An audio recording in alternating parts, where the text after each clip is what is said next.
Another one, realtors say location, location, location. So do not forget the video location on your specific YouTube channel. This is something that's going to separate you, especially from content creators nationally and globally who are sort of encroaching on your turf. They might not even live or work in State College, Pennsylvania, but they're producing some sort of robotic version of a video that appears that they're here in the area when they're not.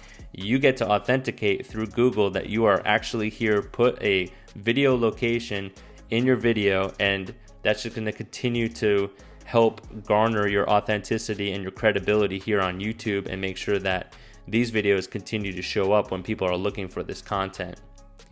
So this is the Tom Tudyk Park. This already has a Google Maps address, and I'm going to show you there's a park in my neighborhood, the Homestead Park.